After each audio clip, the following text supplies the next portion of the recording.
Hey guys, just want to let you know all merch is restocked. We've got the night pants, we got the Night Pants Nation joggers, hoodies, tees, night shorts, all of it is back in stock. Head over to the HoneyDew merch store and get your HoneyDew gear today.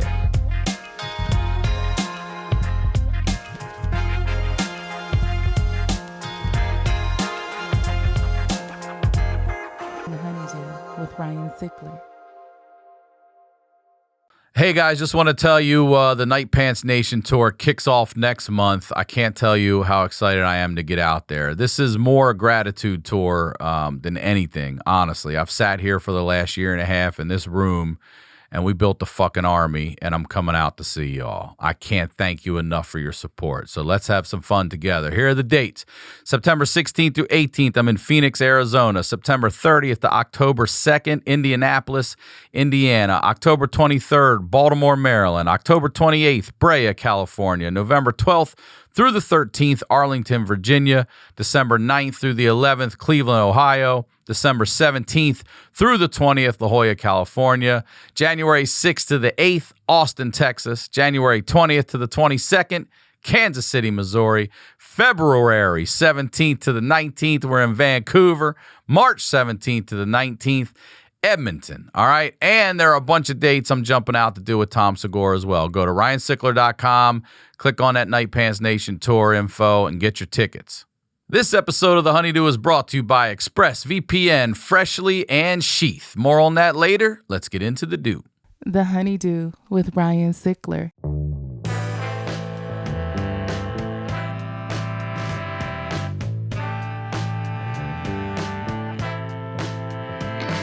Welcome back to The HoneyDew, y'all. We're over here doing it in the Night Pants Studios. I'm Ryan Sickler, ryansickler.com. You heard the announcement. Go to ryansickler.com. Get your Night Pants Nation tour tickets today.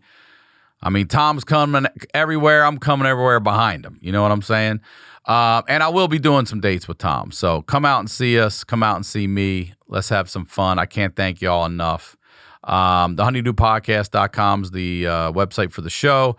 Please subscribe to the YouTube channel. You guys, we have a growing army over there right now, all right? We're over 113,000, I think, now.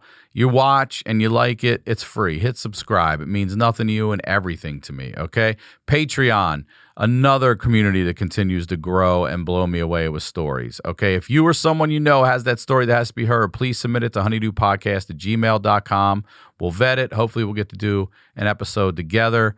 It's $5 a month, okay? And if you sign up for your year, you get over a month free, and you are getting the HoneyDew a day early, ad-free, at no additional charge, all right? Ringtones. We're working on the Android now. We're going to be able to try to put it on the direct website, and you'll be able to buy from there. But for those of you who do have Apple, they're available in the iTunes store. There's 3 or 4 of them, I think, and I love hearing that you guys are buying the shit out of them. I can't get over it. So go there. Some of you had trouble finding them. If you go to the iTunes store, you just search my name, scroll down, click on ringtones. They're right there, okay? HoneyDew athletes. We got 4 in the stable right now, all right? We got 4 in the stable. First guy here, Marcus Everett. This dude is a bow fisherman. He's a beast.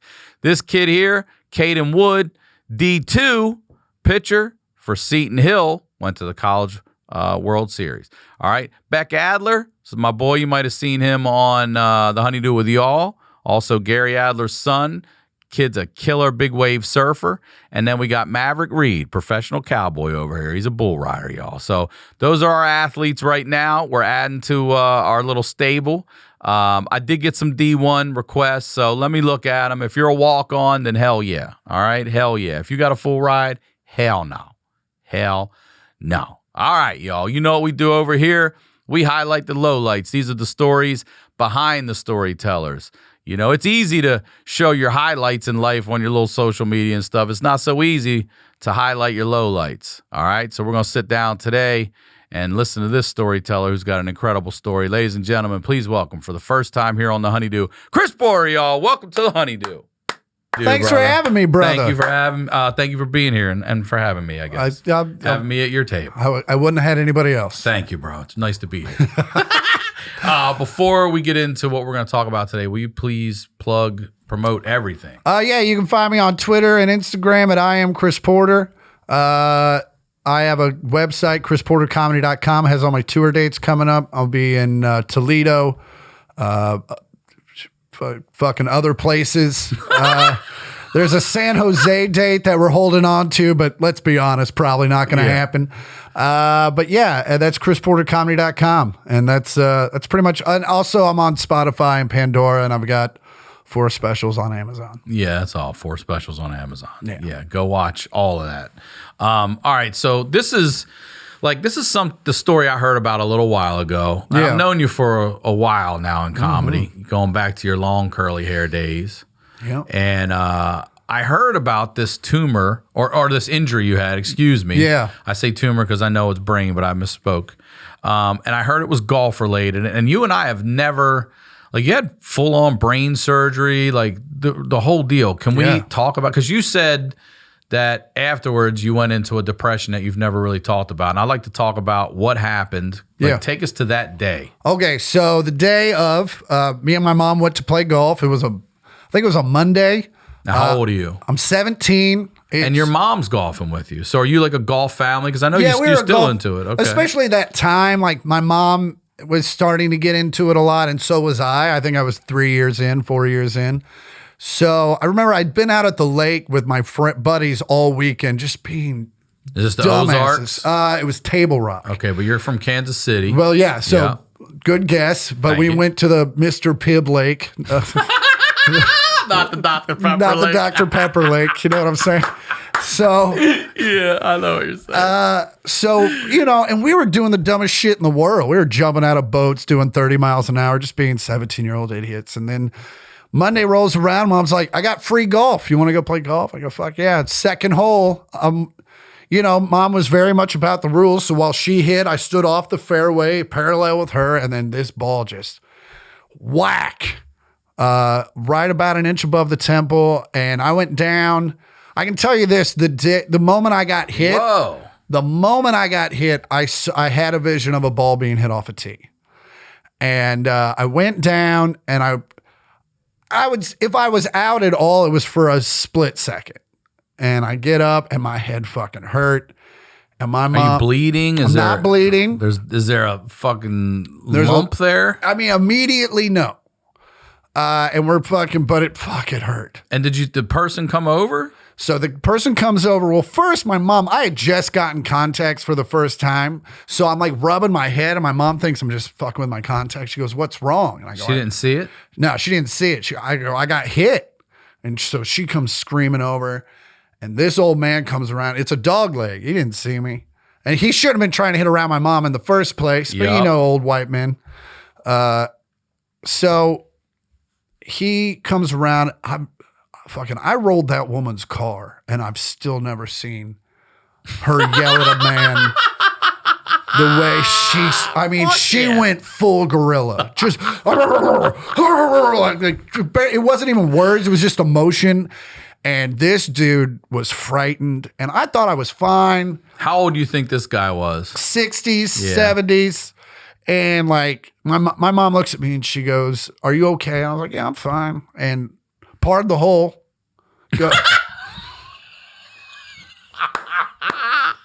I was talking all mad shit about that. I was like, "Look at that, Bob got hit, still parted." You're not seeing double. Not it's just at this throbbing. point. This is all you're throbbing, getting is pain. But about 5 holes deep, shit changes. Headache gets worse. Okay. I start seeing double. I line up to the tee marker instead of my ball. Mom's like, "Yeah, we're going to get out of here." So we leave, and now there's a bump. And then all of a sudden the bump's gone. And my head hurt. So I go home. Mom's on the phone at the hospital. I'm calling my buddy, and he's like, "You don't sound right, man."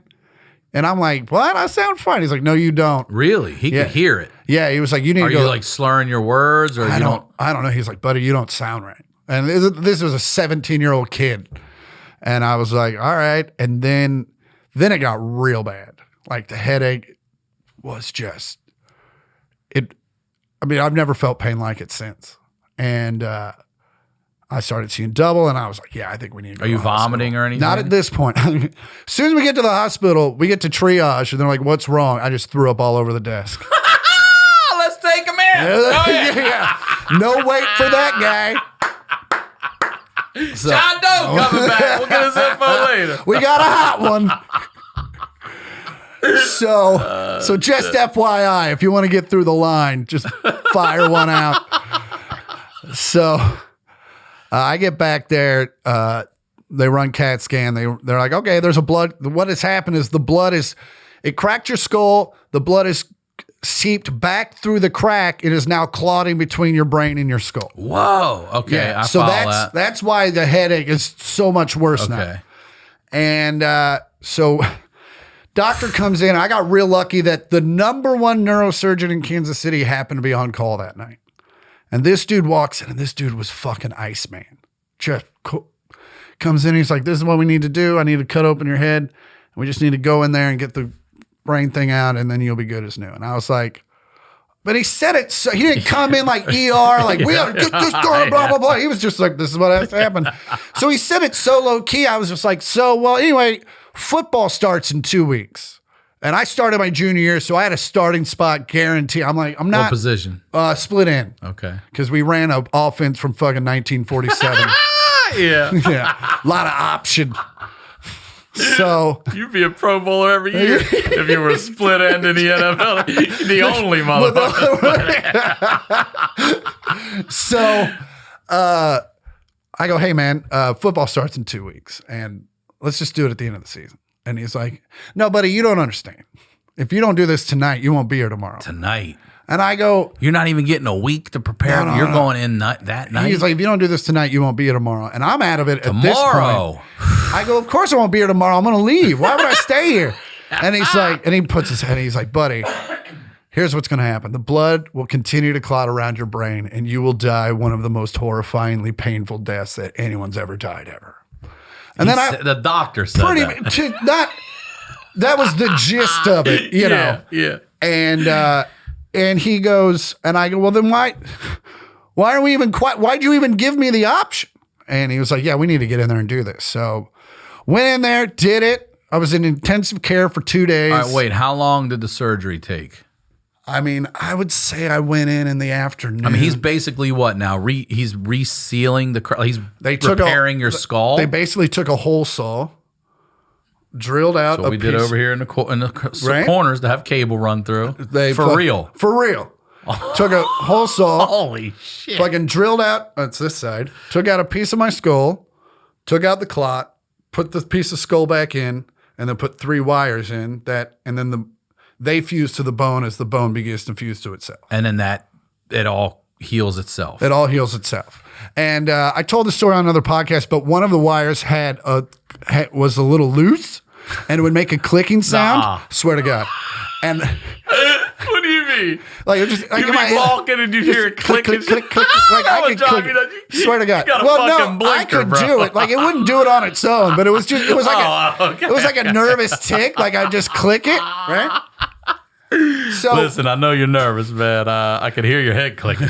dude, during a test in Yeah. high school the next year, I'm sitting here, I'm clicking away, not thinking anyone can hear it, and the girl next to me goes, "Can anyone else hear this fucking clicking sound?" I was like, "Oh, okay." I'm sorry, it's my skull. Sorry, it's my wires. It's my skull. Wires Got a little across. slack. That's ridiculous. So She's mad. I remember I went back to get my stitches out. All right, wait, so hold on. You're in for quite a while. I'm in intensive care for 2 days. Do you remember coming out of this surgery? I do remember coming out. What do you remember? I Because I remember had knee surgery, and I remember coming out of it, not being. I remember they were talking about my teeth, like, "Oh, you have nice teeth," and that nothing. Yeah, no. And I woke up and I remember like trying to put the pieces together. In my head, it really went from we need to have like the story I just told you, like, and then it's like this weird Now. like star wipe to it's 4 a.m. For you. For me. But what is your mom a mess? Your The dad, whole like, family shows up. Apparently, everybody, a lot of people are crying. People are freaking out. How about the old dude? Nowhere to be found. Like, because again, Got your mom scared. he's at the bar having beers going, I fucking hit this kid. It was I might have crazy. killed a kid. Give me Yeah. a double. You're a minor too. Yeah. You're a minor. So I wake up at about all I know is that the clock on the wall says 4 something. And my old man is fucking reading a paper. He's sitting there. And I was just like, is it? So I get choked up when I remember that. And I was like, yo, what's up? And he's like, what's up? I go, what? I go, is it 4 a.m. or 4 p.m.? He goes, a.m. I go, what the fuck are you doing here? And he goes, I'm making sure you're all right. I'm your dad. Yeah, I'm your dad. You just went through skull surgery. So 2 days. So this is all 2 weeks before high school starts. So can I ask you a question? Because I keep saying, is it considered brain surgery? I mean, to me it is. Yeah, I think once they crack the skull anything open, on the head to me is brain surgery. At least I got stitches, and I just tell everybody it was brain surgery. You know? Brain adjacent. Brain adjacent. But yeah, so 2 days in intensive care, everyone shows up, then 2 days in a regular hospital, everyone shows up and visits, all your friends and come. Is your head like swollen crazy? It's just in a big turban. Okay. And then they come in day 4 and take all the bandages off, and they're like, give me like a piece of underwear to wear over my head. So 2 days ICU, 2 days regular hospital, and then you're out? Then I'm out. Your fucking head just got a hole cut in it, and 4 days later, you're back into the wild? Not like out, like go have fun, see it Best Buy. Oh, yeah, but I mean, out of that building. Yeah. Yeah. They're like, get the fuck out of here. Not much more we can do. And so then it was like 2 weeks of like bed rest and not being able to do anything and being on a shit ton of drugs. And are you in crazy pain? Yeah. No, I don't remember a lot of pain being involved. I don't. There might have been. I just don't remember that part of it. And then, and then high school starts. And I went to a rural high school. And you're a senior that year? I'm a senior that year. So football's gone. They told me, they're like, your split ends job. They're like, you're done. Somebody else got the split. And so I tried to be like a manager for like 2 weeks. I was like, this sucks. Yeah, no. This sucks. Because I couldn't really hang out with the players. And then you couldn't, and the coaches, when they wanted to talk, they didn't want you around. So I was just like, fuck this. So, and then, yeah, man, like I'd say. How long are you, when you start school, do you still have a head wrap or anything? I got a head wrap. That? I don't have stitches anymore, but there's a I was the only kid in high school that was able to wear a hat. Okay. So that you wear a hat over it. Cause I went to, again, it was 1996. So it was a long time ago. Yeah, it was. And they wouldn't let you, we weren't allowed to wear hats at school.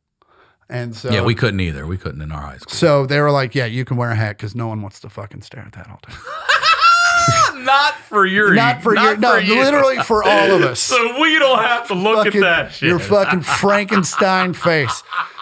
Because you have to realize this shit went from here put a hat on. To here. Yeah, can I see it? Like, yeah, you can. So they cut you from there to there. From here all the way to here. And then what? Did they peel pull it back? Your face pull it down. Yeah. It's fucking nuts. My buddy came in. Did they do pictures of it? Do you have any pictures of it? I have pictures. Well, I have the picture I posted on Instagram of me with the stitches. Yeah.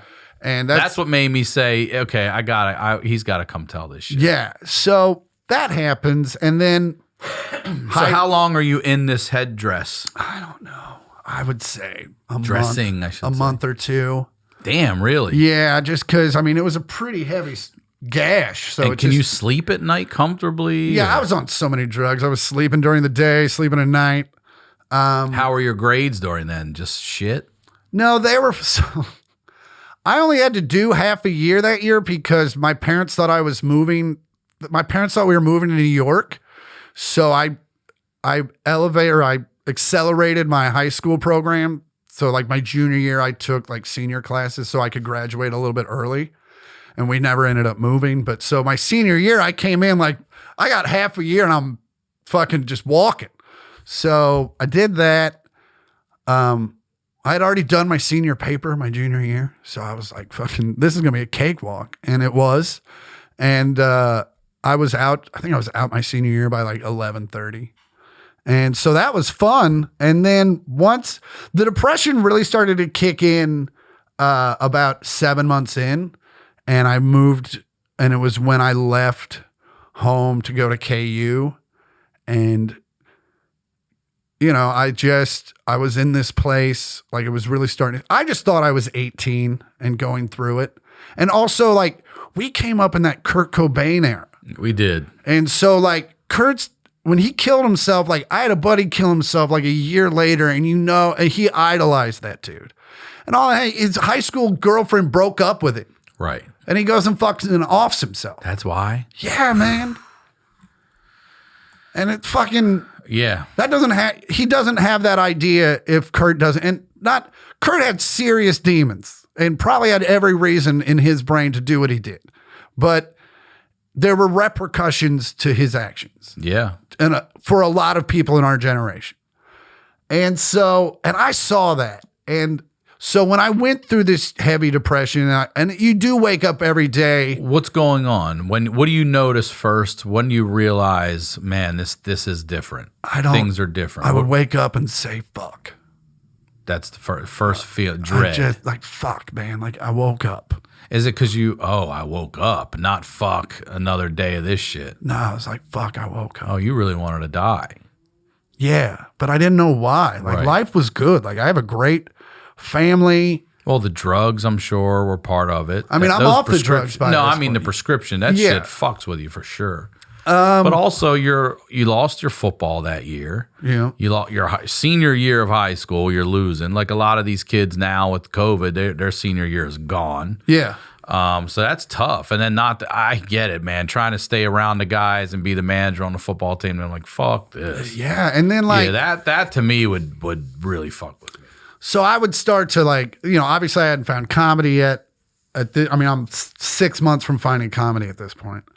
But like, I've always been into music. So I start writing songs. I'm just trying to find a way to like get out of it. But all my high school, like I grew up with a bunch of jocks in the country and it was all machismo. And like, I was like the black sheep that had feelings and fucking, like listen to like good music and cause like I felt it, Yeah. And so I remember I wrote this song called I Hate Myself, and which like in the 90s, there were a lot of songs that were very close to basically that same thing. So I wasn't really going out on a limb, but I was like, hey, you guys, I wrote this song and I sang it for them. And they're like, you fucking hate yourself? Like, what the fuck's wrong? Like, it was that, like, like your trainer. It was like David Goggins being like, you fucking hate yourself? Yeah. You got to get your inner bitch. And I wrote one in 7th grade about my mom called Cloven Hoof Bitch. That's true, dude. Yeah. And the lunch lady read it. She goes, can I see that? And she handed it to me. She goes, okay. And handed it back to me. Dude, in my high school, my college roommate was super like fucking really bad bipolar. And so like I'd tell him about it. It's like, yeah, no, I feel the same way. And I'm just like, well, this isn't helping. You're not the guy I wanted to Yeah, co-sign. no, you're like, no, we're starting to outline our letters. No, this isn't good. And so like there were dark nights and there was one night in particular, you searched the house for a way to do it. And what would you have done?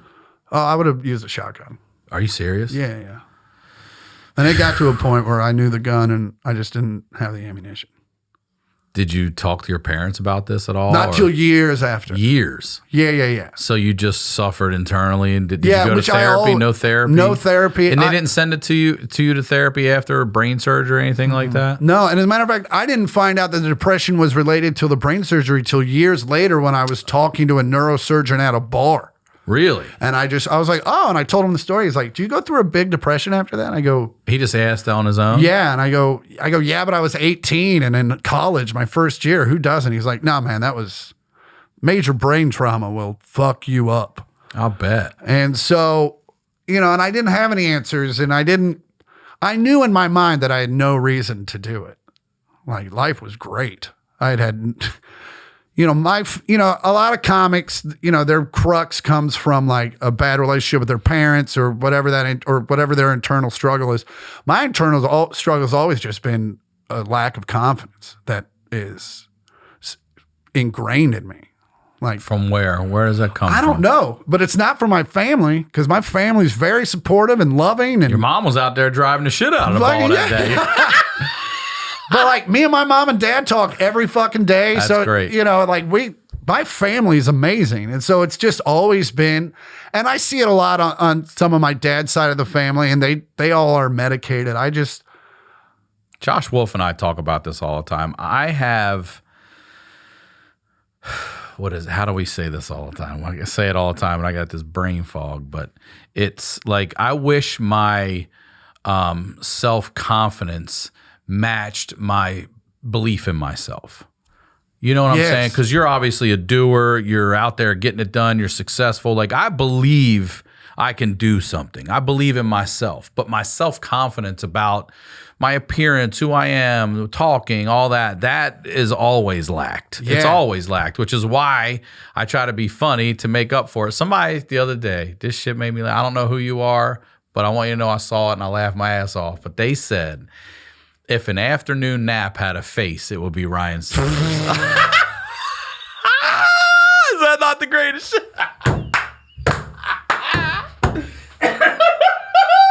If an afternoon nap had a face, it would be Ryan Sickler's face. And it's fucking nailed. You nailed it. They're in the comic we work with that could do better than that. Dude, I'll tell you nailed it. I'll tell you what. I'm proud of that. I'll not be able to take an afternoon nap anymore without thinking of your dumb face. When you're sleeping, my face will just be floating above you. Fucking, yeah, man. So, like, and I knew that going, so, like, self-confidence has always been an issue. And I think that maybe is a lot of the reason I am such a doer.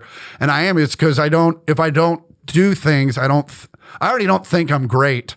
So if I don't do things to like let other people, I'm worse. Yeah, it does not help the situation at all. So I knew that. So I just thought maybe being at 18, I had the self-awareness to be like, you're kind of a bitch anyway. Like you have a major. Good for you. Yeah. Like you have a major inner bitch, and like you wear it well. I didn't wear it well at fucking 17. I wear it much better now. Don't you wish you could look back now and be, listen, motherfucker, you just survived a traumatic brain injury. Yeah. Like you could have died. But even today, like I've done a lot of shit that a lot of comics haven't been able to do through whether it's because of my talent or because of luck or whatever it is. But even last night, I did a show at the Improv and the girl in front of me did well. And I was immediately like, I'm going to eat shit. I'm going to eat a giant dick up there. And that happens every time. And you've been doing comedy how long? 22 fucking years. Yeah, for people that want to hear, that's right, 22 years. Every time I write a new joke, I'm like, that's not funny. That's not funny enough. And then I go up on stage, I was like, well, I guess I was wrong. But also that's what makes you good. You don't go to your first thought. Our job isn't to write our first thought. Our job is to dive way deeper than that and still somehow take something that you've heard talked about before in a way or style that hasn't been done. Yeah, and I think that that's only relatable. And that only happens if you are your true self about that. It's taken me, I once read Richard Pryor say, like, I don't know, it was 10 or 15 years to find your real self on stage. And that's when I read that, I was like, good God. But man, podcasting has changed my stand-up, my everything. Once you start talking about your real life shit, it's like, are you talking about that on stage? Well, you should. Yeah. You're like, well, fuck yeah. I didn't and that has helped me become myself more than anything. I don't know if I stayed with just stand-up, if I would have got to my true self as quick as I have through the addition of podcasting. Yeah. Does that make sense? 100%. Well, what's weird is stand-up ended up saving me from. Well, that's what I was going to get at, because you mentioned 6 months after the depression, you find stand-up. So how does that happen? So I found like a creative outlet that, look, I was 19. I wasn't still not the smoothest guy with the ladies. I was a professional comic before I wasn't a virgin. Wait, what? I'd been paid to do comedy. Before you lost your virginity? Before I lost my virginity. It wasn't much. It was like $50, but that gives you paid the first time. That gives you a timeline as like my life. Like high school was not, the only reason I was cool in high school was because I played sports and I was decent at them. And I don't know if that's why I still fucking work out and play sports all the time. It probably is. But the only reason I didn't get my ass whooped in high school was because I had so much protection. Just the older jocks would. I remember walking into high school football games or like away basketball games and like the seniors coming up and be like, hey, if anyone fucks with you just let us know. All right. Yeah. But even then, I had zero confidence. Right. You'd think I'd be like, what up? Fuck you. Yeah. I got carte blanche, but I was still like, no, I'm still. So yeah, I just I forgot where I was going with this. It's just I've never really talked about a lot of this, so it's weird. You were talking about how you first found comedy. Yeah, and how it saved you. So my buddy calls, and he goes, "I'm going to do stand-up comedy." Is this in Kansas It's City? in Kansas City, and this dude was like the dude. He just watched movies, and he'd want to be that movie, and he was just crazy enough to do that shit. Like, Swingers came out, had suits, also knew how to ballroom dance. Fucking everybody was money. So he saw the punchline or something like that, and it was 97. He fucking pulls out a phone book and opens up to comedy clubs. There's one, and he calls him up. He goes, "I want to be a stand-up comic. How do I do it?" And they fucking told him. And so I show up, and I watch him do open mic night, and How old are you now? I'm 18 at this point, 19. I'm 19 because it was the summer of 98. And I watched him do it. And I just happened to be, just happenstance, they sat me front row center. So I had like the view. And I watched 24 comics go up. Damn. Yeah. Remember those days? Remember those days? 3 minutes apiece. Yeah. Yeah. Holy shit. And a host in between that would do way too much time. Yeah, for no reason. For no reason. Just riffing on whatever Yeah. shitty joke you just heard. So, I just remember going, I'm funnier than half these people. And my mom had I come from a line of musicians. And so and at that time, their success was nominal. Now, my uncles had a great band and made very good money. But at that time, my mom always warned me, you don't want to be a musician. It's a hard road and very few people get in. And I was like, well, this is comedy. I don't have to get a band together. It's just me. And it was the greatest. The moment I stepped on stage and got that first laugh, it was the greatest thing ever. Physically healed? I'm physically healed at that point. Fully. What did you have? Staples out here? Or Stitches. And they're removed? They're removed, and my hair isn't quite as receded at the time, so a lot of hair is covering it by this point. And you feel all right, you're comfortable about getting up in front of people with that too? I mean, that's gotta fuck with you your couldn't see it. You Okay. couldn't see it at that point. I mean, it's very visible now, but this was 22 years and probably about an inch of hairline ago. So, and that just was the greatest feeling in the world. it was. And also when you're Especially coming out of that to receive that. yeah, and just to have that, but that rush and That's that the heroin, energy, man. That's it. And it was like, this is and it was before sex, it was the greatest thing that had ever occurred to me. And even when it was, and then I went up the next time and fucking bombed. Yeah. But even in the moment of bombing, I was like, this is still amazing, and I have to do this. And I was, man, when you get a chance to scream into a microphone for 3 minutes every once in a while, you stop being as depressed as you were. I'll bet. And also, you just Do you remember what you were talking about then? Did you do any being stuff a virgin? About it? Okay. Did you do anything about your No, I still injury? have not been able to make that. Really? A You still don't do anything on it? I still have not been able to, I've tried a couple of times to ride it out, and it's just, I don't know. I think you just need to share it as a story and find spots in the story to bring humor. Maybe that's it. I don't, maybe I've become, over the years, I have become more of a storytelling comic. So maybe it's time to maybe revisit it. I mean, it's the time I almost died. Yeah. It is. But, The doctor's over here eating a sandwich. He's like, listen, you got to get this shit done in 30 minutes. But I would like to say this. It's the greatest thing to have ever happened to me. That's really, Because that's great to hear that you have that outlook on it. Why? Because it put you into comedy? put me into comedy. I was going into the Navy. I was. So you had. Okay. I was already talking to recruiters. I was going into Almost went ROTC. too. Yeah, me too. I still have my letters of recommendation, all that shit, and it was set. I was going to go to college, go to officer school, or go to boot camp, go to officer school, be in the Navy for 5 years, and then fucking walk out with some weird some degree, and then the sky was the limit at that point. And it was set. And then some of the depression may come from having a plan and then that plan just being ripped away from you. Sure. Yeah, you had this whole thing set But also, up. I would have left officer school May of 2001. So just in time for, granted, I would have been in the Navy. I would have been fucking on a boat watching it happen, but still, I would have gone straight to war. Yeah, you would have. And instead, I went and had sex with a bunch of girls I would never have had sex with had I not been funny. Let's take a quick break and tell you about our first sponsor, Expressvpn. Using the internet without Expressvpn is like driving without car insurance. Why take that risk? Why does everyone need a VPN? Because every time you connect to an unencrypted network, like in cafes, hotels, or airports, any hacker on the same network can gain access to your personal data, your passwords, your financial details, all that stuff. And it doesn't take much technical knowledge to hack someone, just some cheap hardware.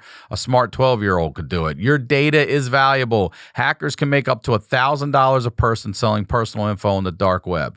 Here's why you need to use Expressvpn. Expressvpn acts as an online insurance. It creates a secure encrypted tunnel between your device and the internet. Hackers cannot steal your personal data. It is super secure. It would take a hacker with a supercomputer over 1 billion years to get past Expressvpn's encryption. And it's super simple. You just fire up the app. You click one button to get protected. It works on all your devices, your phones, your laptops, your tablets, and more, so you can stay secure on the go. We use it here at the studio. I use it at home. We're not leaving our stuff exposed, all right?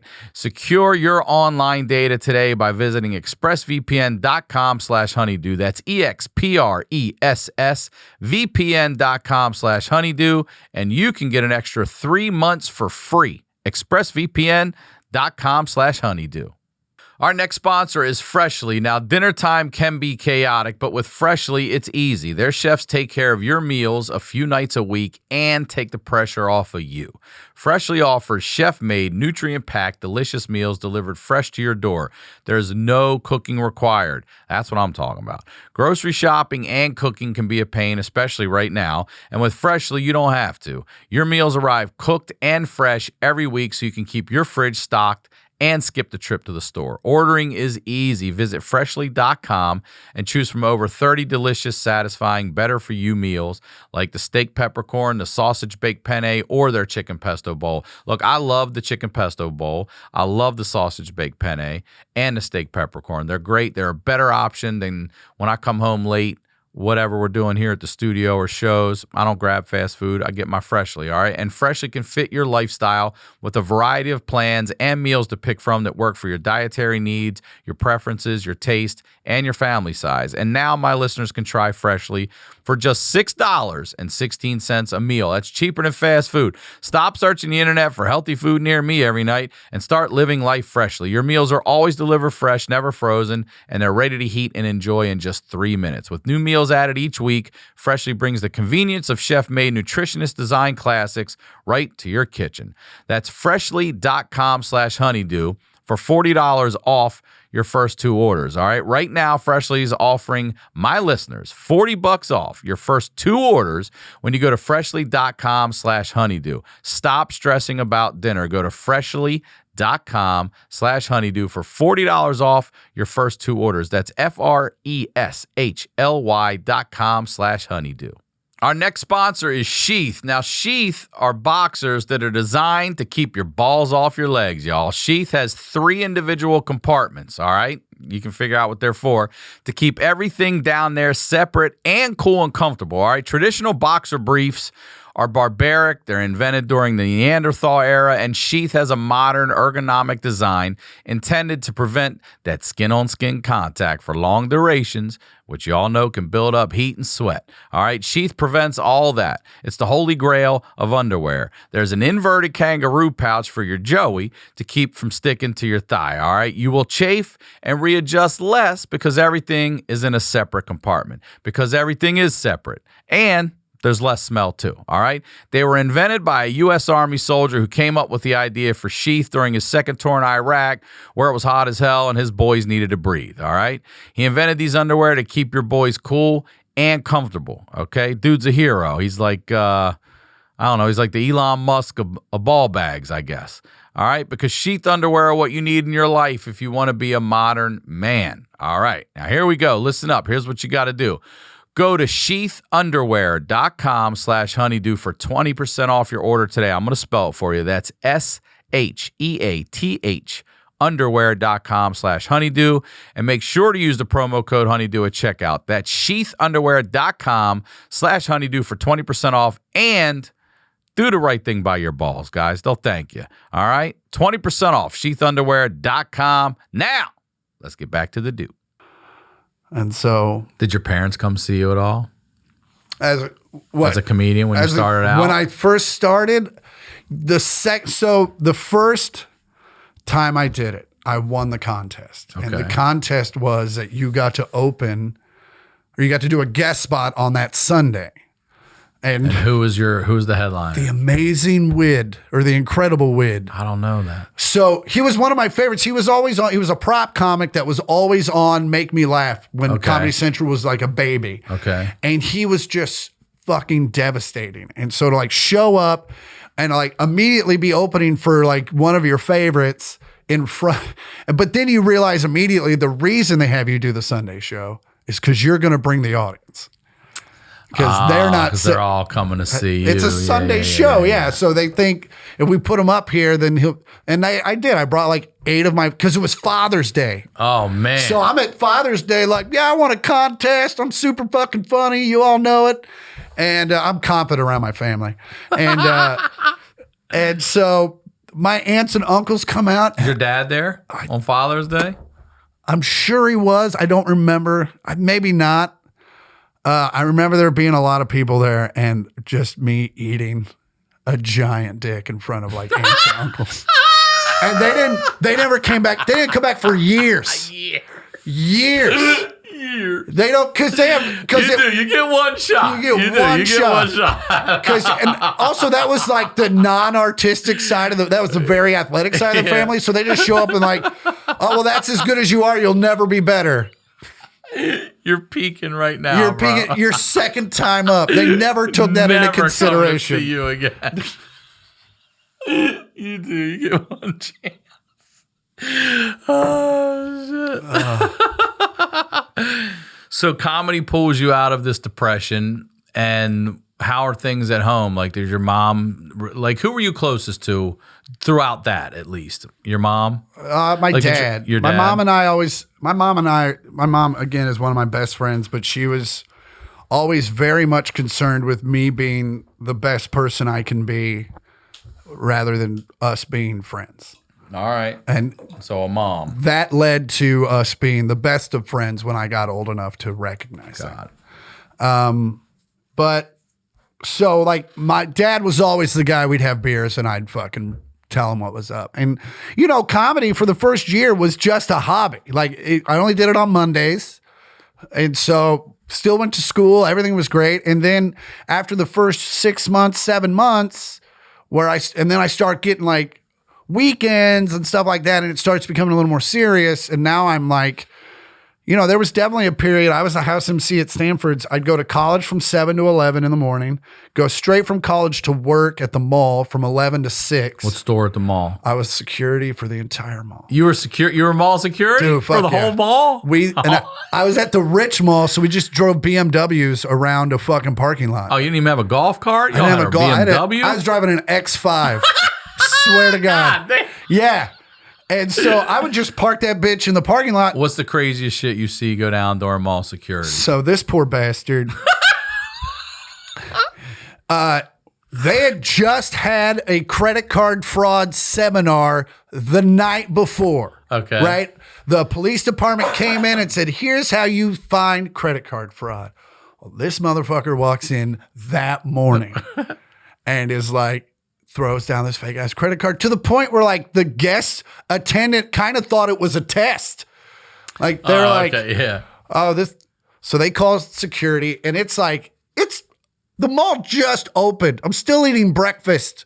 Like I would just sit there and I'd eat my omelet because there wasn't shit to do. It was just mall walkers and shit. Next time I get a call, they're like, we have possible credit card fraud at the guest store. And so we post up outside. We post up outside. And just wait for him to walk out. Now, you have to realize that I am, again, the black sheep. I'm just working this gig because it's easy, and all my friends who want to be cops work there. I don't want to bust anybody. I just want to go back to my car and fucking continue to write jokes. So this guy comes out And we're like, hey, you need to stop. And this motherfucker takes off running. And it was like, and I'm the cop that's like, shit. Like, so we take off running. We're bolting through a Dillard's. This dude takes out a woman, like to the point, like we were going to tackle him, but we were afraid we were going to hurt her. Yeah. He picks the one day it snows. So we chase him outside. We all tackle him. How many of you guys? There were 3 of us. 3 of you pounce on this guy? We fight him. And I'm just like, we're getting $8 an hour. Yeah, I ain't fighting anybody. I'm not fighting any. Like literally, the other 2 dudes went down. I was like, I'll cover, make sure no one else. But yeah, that was like the craziest moment where I was like, what the fuck is going on? And but yeah, so I worked mall security from 11 to 7, and then would go. I remember, or 11 to 6, go home, eat dinner, watch Law and Order, and then fucking go do the shows. And what, at Stanford's? At Stanford's in Westport. And that was the only club at the time in KC? At the time, yeah. And I was the house, so it was every week. Okay, good. All right. Yeah. So you're really getting up a lot. I'm really getting up a lot. And so then I start doing like feature weeks and stuff like that. And then it just kind of got to a point where I was like, I can go to college anytime, but this comedy shit's really taken off and I need to take advantage of it. And hell broke loose. Like mom cried. Fucking, there was a lot of screaming. They were not supportive. Really? No, not at all. Screaming, you said. Screaming. Why? Screaming. Just because. Did they want you to go in the Navy, or they wanted you to do anything but comedy? The Navy was out. Sounds like you have good parents. They were just like, but they were like, you can also do comedy at any time. I'm like, no. No. You got to take advantage of this shit when you're young, because you never know. And who knows what happens if I go to college, I meet some chick, I get her pregnant. Now, I need to focus on this. College will always be there. And they're like, we fought it. And it wasn't. Who fought more, mom or dad? Mom. Screaming. Yeah. What did she really want you to do? Go to college, just have a degree in my pocket so that I had something to fall back on. Okay. To her credit, even as successful as I've been in my career, there have definitely been moments where I wish I had done that. You do? Yeah, because there were just moments, especially like 2011 and shit, like when career wasn't going so well, like right after Last Comic Standing. And there I was like, just like in the middle of this weird career desert where it was like, and I just had enough. Like the road wasn't, so I had the Last Comic Standing thing, which led to another huge depression. Because as you grow up as you come up as a stand-up comic and you're fighting and your head's down and you're in the trenches of being a feature act on the road, all you're thinking is, as soon as I get money, I will be happy because I have everything else. And then I got money and I was still a miserable piece of shit. And I still had no confidence. And that led to like, well, what the fuck now? Like I basically achieved most of my goals at 27, and I still don't think I'm worth a shit. And so in the middle of all of that, there was definitely a time where I was contemplating walking away from everything. You were? Yeah. And just doing what? What would you have done? That was the thing. I went to type up a resume. I had no employable skills.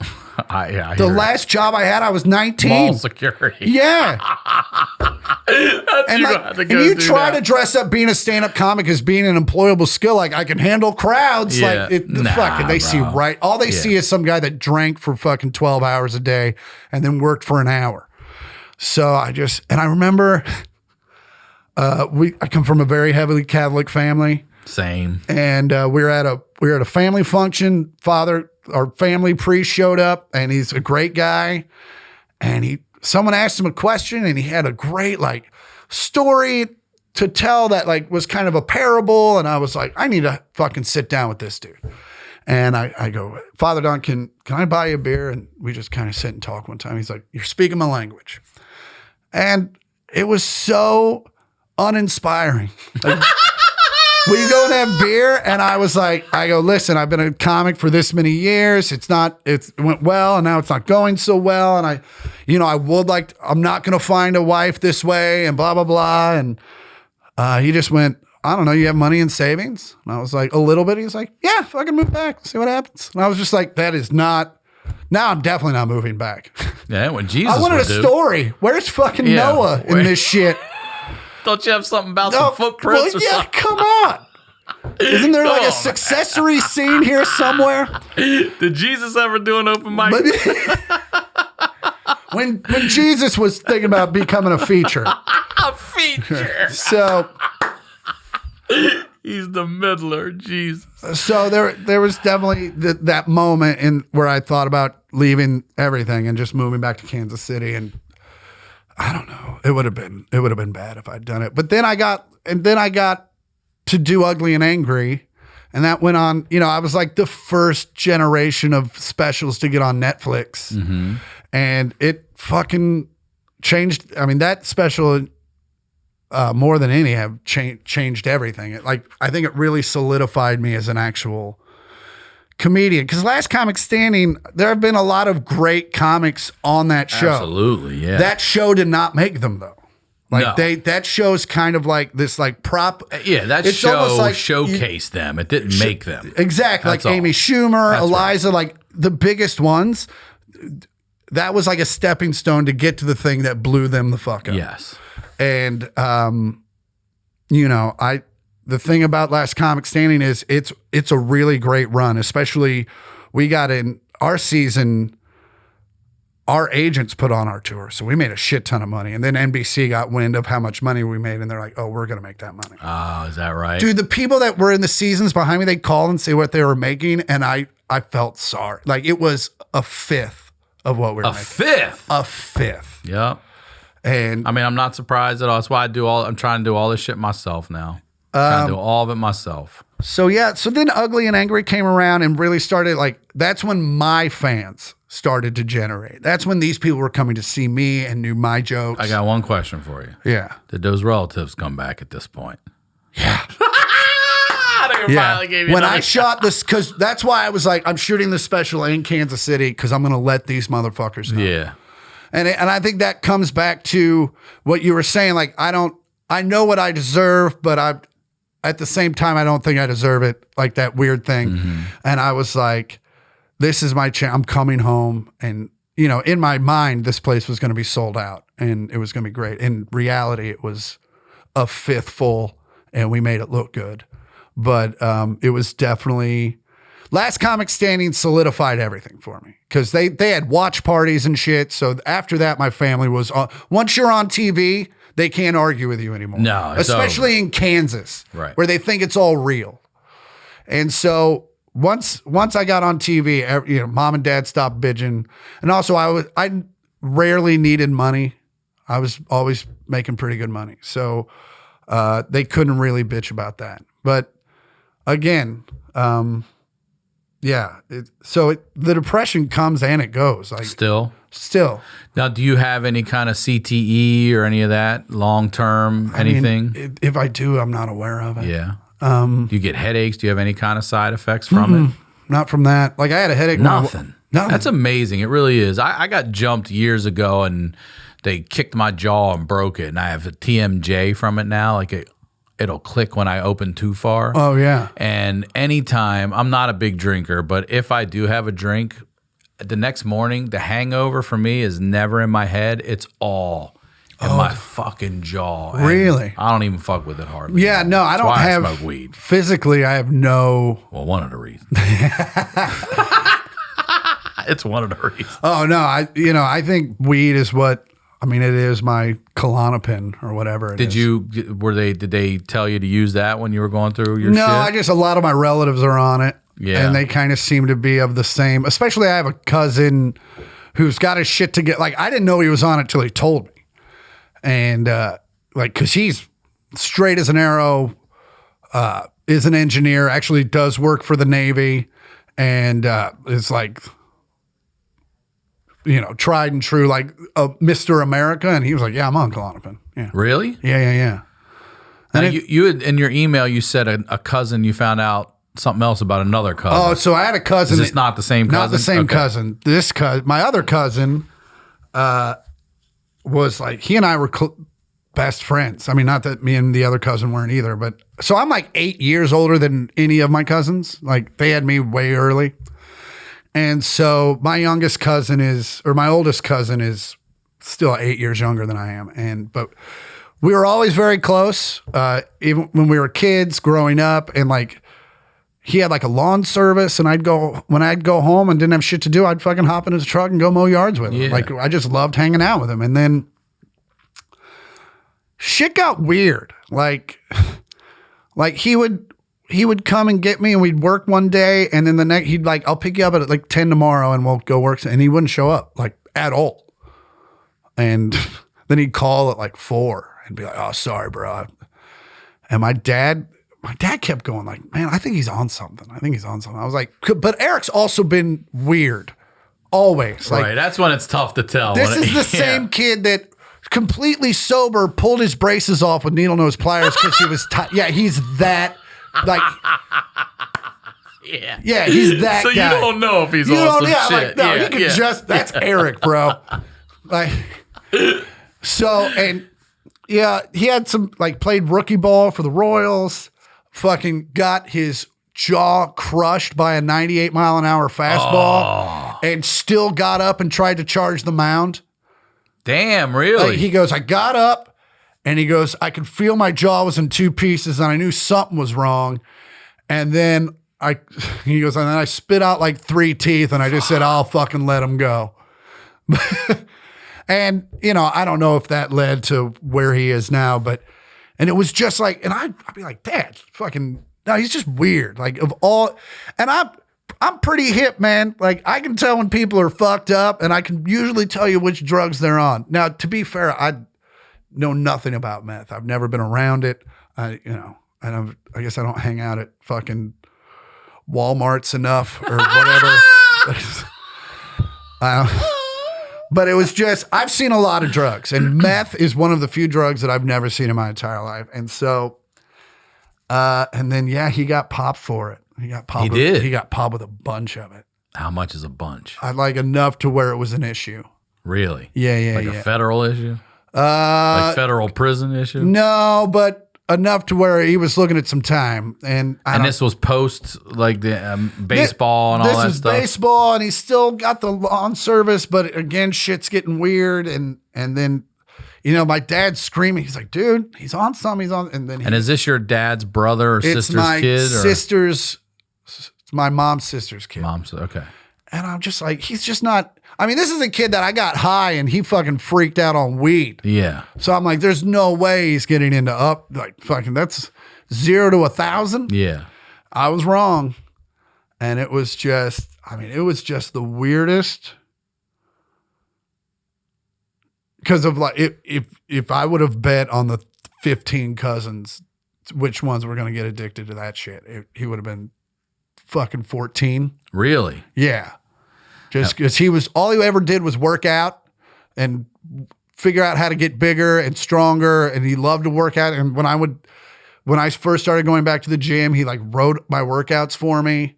And like, he was just nothing but how do I get healthier and better? And for him to then go, also, I'm going to do this shit that rots my face from the inside out. Teeth. Yeah. It just made no sense. And also, he was asleep most of the time. Like, I thought if you were on meth, you're supposed to be out doing shit. Heroin's the one you're asleep. Yeah, no, this guy, he never, you know, it just never made sense to me. And to have, it was just such a kick in the balls to have a guy that you think you know so well.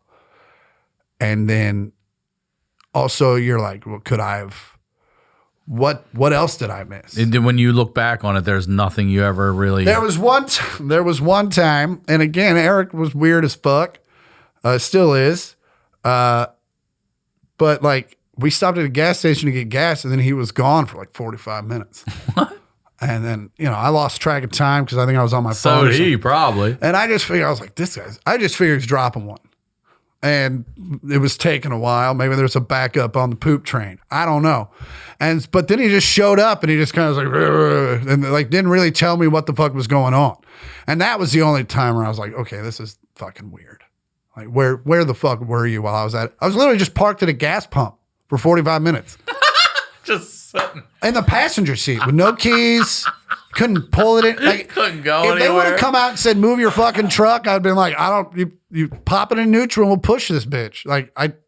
And it was just, so yeah, it was so weird just to be fucking, in such a fucking dark. And to me, it's always been such like a white trash drug. It's like a shitty. You would think so, but it's not. No. But it does. It reeks of white trash because you can make it at home in a fucking soda bottle and shit. You know what I mean? That's what you're seeing. But also, it's like, I've never been to a party where it was like, fucking Gary's got meth. Never. Never. Yeah. Never. Nor would I hang out at that party at all. Yeah. That's shit you shut up about and you know who does it and that's it. Yeah. Dude, I get freaked out when I go into like head shops and you go to the shitty ghetto ones and then they have like the meth accessories and you're just like, I get the willies. And yeah, so it was just, it was a giant kick in the balls just to fucking, and he's in jail now. He is. Yeah, he got popped. From that? No, excuse me. He was always he's always trying to get the easy way out, trying to one up people. Like I remember I'd meet him at a movie and he'd buy a child's ticket and just see if they'd catch him. And if not, he saved $3. And if like he had no shame. Right. And so he's always that kid. And so he got popped for like online gambling fraud. He's just taking people's money? I don't know. I remember back in the day, he'd be like, well, if you can sign up for this site, they give you $500 and you pull out and then you can do this. And it was like that. Nope. I'm like, that already sounds like, first off, I don't need to be gambling. First, you lost me when you said sign up. Yeah. I only gamble when I'm in gambling site. I'm good. Bro. Yeah. No, I'm not leaving my credit card on that site. No. I only gamble in Vegas, and that's rarely. Yeah. That's when I get drunk and go put $30 on the Royals to win it all. Yeah. So, but yeah, it's just weird. And so he's in jail now? He's in jail now. As far as I know. For how long? I don't. They're working. It's not for too long, I don't think. You in touch prior to that? No, it was. He would disappear and he would come back, and then I remember he was at like Christmas like 2 years ago, and he was just fucking jacked. He is, and he had been home and working out, and then he was like, and he was all very much like, I'm so glad I'm through this, and like my family's what got me out of it, and then as soon as Christmas was over, boom, gone. And I think what a lot of it is for him especially is just boredom. Like he's never really had a job that he could keep for too long because he likes to run his mouth and also tries to find the easy way around shit. Mm-hmm. And he's also the guy that bad luck also tends to find him usually. So, but then he gets bored and then he starts fiending and then he leaves and then he's gone for days and days and days, sometimes months. And then they had heard from him like at Thanksgiving, like his mom texted him and he texted back. And then does anybody know where he goes? No, not really. And then they got a call from the authorities that he was in Nebraska. And that's where he's locked up right now? That's where he's locked up, yeah. Fuck, I don't want to be locked up out there. Yeah. I bet you that prison's cold. I bet you that motherfucker. I've been to Nebraska. You've been there. And it's just a bunch of corn eating. Yeah, man. Those big boys in there too will fuck you up. Yeah, Nebraska's and not in a fun way. No, those are the dudes that they take it from you while they're staring at you. Yeah, whatever they want. Yeah.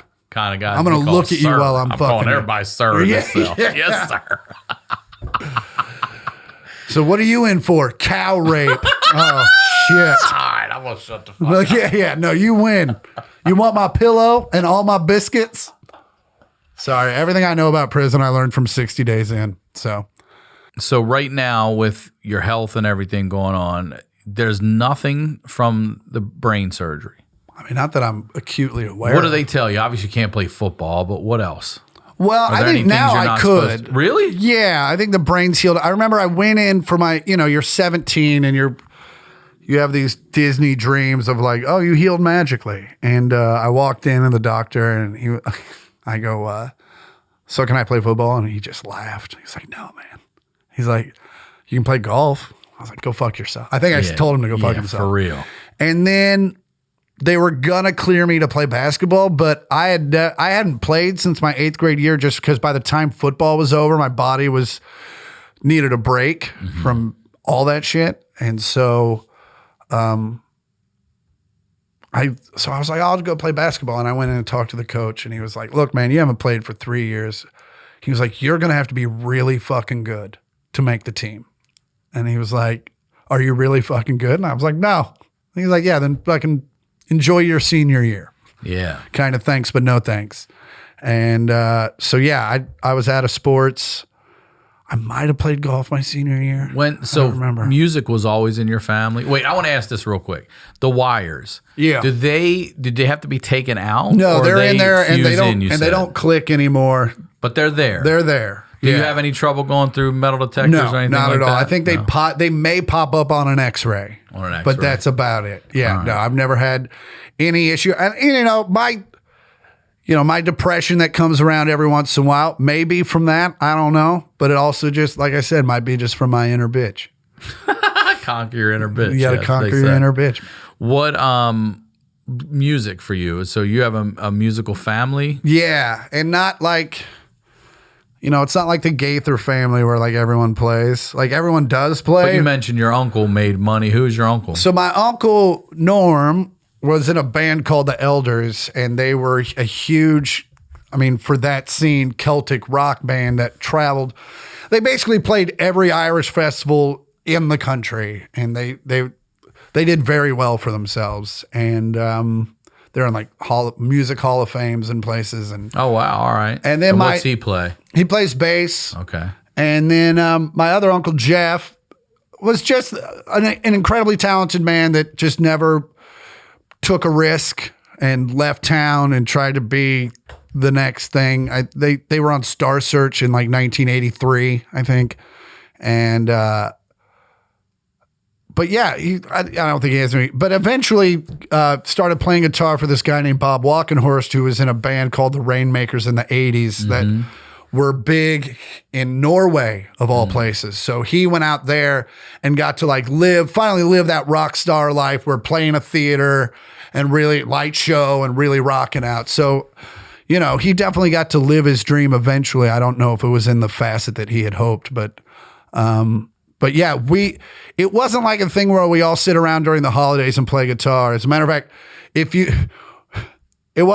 weren't very good, they didn't let you play at all. Oh, really? There wasn't like the Make-A-Wish moment where they just let Make-A-Wish. It wasn't like, okay, let Chris play a little bit. It was like, wrong note, give me that fucking shit. And now, like, they come over and hang out, and like me and my cousins will start playing a little bit, and our uncle. But you're really passionate about it. Josh Adam Myers told me a story about you, and he and I quote you all the time. You don't even know this. This is so great. It's a quote that we throw back and forth, and it's a Chris Porter quote. And I wasn't even there. He told me it was back when Angelo was still here, and you guys used to jam after the comedy show, and you guys are all sitting around, and you take it so seriously, or maybe it was at the Comedy Store one night, because I think you guys did there too, and everyone's farting around trying to figure out what to play and everything, and he said you just spoke up and said, "You're wasting time," and then you went right into Soul Shine, which I fucking love Soul Shine. I love it.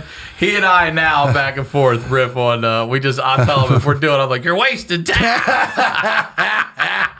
I was like, I love that. Yeah, man, I just love the music. So I was like, what? Let's just play something. Music's a great. Like everything I am as a stand-up comedian is in my failure to be a rock star. I feel like. And did it help? Did music help you through your depression? Do you turn to music at all? I play guitar every morning I wake up. Every day? Yeah. Wow. Acoustic when I'm or home, electric or acoustic, what? Yeah. When I'm home, I don't take it with me, but. And what do you play? Your own stuff? Or? No, I wrote a couple of songs last year trying to get over somebody, and that was the first time I had written anything. But I felt the need to. And I wrote a couple, and that led to me writing like 5 or 6 songs that are okay, I guess. But no, mainly it's just songs that I like. I'm always trying to learn a new song and maybe a new chord just to make myself better. Have you ever released any of your music? I put stuff on Instagram, but to be honest with you, the stuff I put on and the stuff I've recorded, it's like 10% because it's like, I'm always like, oh, this sounds good. And as soon as I start recording, I'll watch it back. And then that's when the inner bitch comes in and you're just like, I'm with you. You're like, no, we're not showing that. And as a matter of fact, even the stuff that I put up, like I have to just put it up and like pretend it's not even there. It's a shit. Yeah. Flush it. Yeah, I did fuck up that one note. Yeah. Just let it go. What, like, do you ever get inspired for comedy from your music? From your music? Like the music that I write? Yeah, like for me, like I'll explain what I mean better here. Like when I hear music, in my mind, I will create funny scenes. Oh, okay. You know what I mean? Yeah, yeah. I'll put that song I'm hearing right now to some sort of funny scene that I think I could shoot, or a promo, or a moment in a movie, or a show that I could use somehow. And I love the lyrics. I'm big on lyrics, but the feel of the music and what I do with it visually is, I don't know if you ever do that. What music does for me is it just helps in the writing process, especially because like comedy, I feel, especially my comedy, you can only draw from really like 3 or 4 emotions: anger, confusion. There's not a lot of happy jokes. Not a lot of jokes are, it's such a great day today. And then like sometimes, especially like I've been trying to get over somebody, you write jokes that you think are jokes, and then you go back and it's a fucking journal entry is all it is. Like you just read, you're like, fuck, none of this is funny. You were just laughing because it hurt a little bit. It's like stubbing your toe or something. And so if I have trouble getting through it, or if it's an emotion that I'm trying to deal with that isn't anger or confusion, then I'll start to write music, which allows me to kind of get through that, to get on to writing. And so in that facet, it helps. But yeah, and I do think of my bits more like songs, in the fact that's that interesting. they're like usually, when you put a special together, an album together, do you think like that? Yeah, it's like, okay, well, this, everything's got to kind of move and flow into each other, and it's like, so. I mean, I do that also, but mostly, I mean, I like an A to Z flow, and I like a build and a start and an end and an arc and all that, but having, putting it in a certain place for me naturally makes me just flow right into that thing next without having to be like, what am I talking about next? Yeah. I'm going from my dad shit to this, and I try to put it together like that too. In some ways, it's also like, I don't even think about the bit itself as like, because most of the bits that I do, especially lately, like it's about who they're about. And so I just remember, that's so-and-so's bit. And then it's for that. But I also feel like if I'm working from that angle, then it allows me to get back into the emotions that got me there in the first place, so that the joke has a little more authenticity, because I'm genuinely thinking the same thing I thought when I wrote it. Right. Yeah.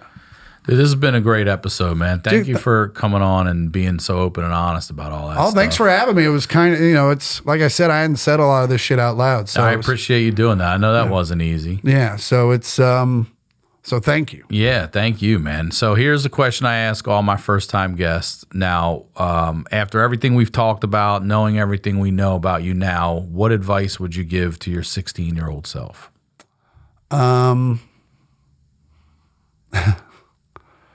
Try to fuck those chicks. I'm dead serious. Fuck bitches, get money. Pretty much, because like you look back at high school and you're like 4 of those chicks totally would have fucked me if I would have shown any effort whatsoever. But here's what I love about that. You got hit by a golf ball a year later. And it didn't, hey, stand on the right side of your mom. No. Dude, if I'm talking to the kid that's going golfing, I'm like, lean left. Try to get that, because that golf ball is the best thing that ever happened to me. Not getting laid during high school. Could you imagine? I mean, I can't. I was lucky. I got laid in high school. I lost my virginity at 15. God bless you. Yeah, I got lucky. God bless her. Right? I can't even because imagine. that shit wasn't good. No, I mean, acne, the whole everything. None of it was good. Like, God bless you, young lady. Thank you. For real, thank you. Thank you, Sarah. Dude, my first was named Sarah. Up top. Bro. Put it up top. Please promote anything you'd like. Go to chrisportercomedy.com and fill in the blanks. There it is. All right. As always, Ryan Sickler on all social media, ryansickler.com. We'll talk to y'all next week.